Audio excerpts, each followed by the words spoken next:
চতুর্দিকে কুয়াশা, কুয়াশায় আচ্ছন্ন হয়ে গেছে পুরো কক্সবাজার। দেখুন শুধু অন্ধকার, কিছুই দেখা যাচ্ছে না।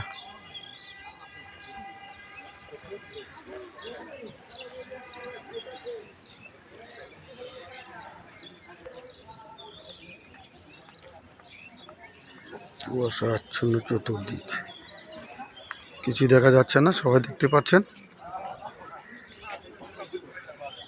দেখুন আজ 21শে ফেব্রুয়ারি সকালে কক্সবাজারের রাস্তাঘাট সবই কুয়াশায় নিমজ্জিত হয়ে গেছে, কোনো কিছু চোখে পড়ছে না।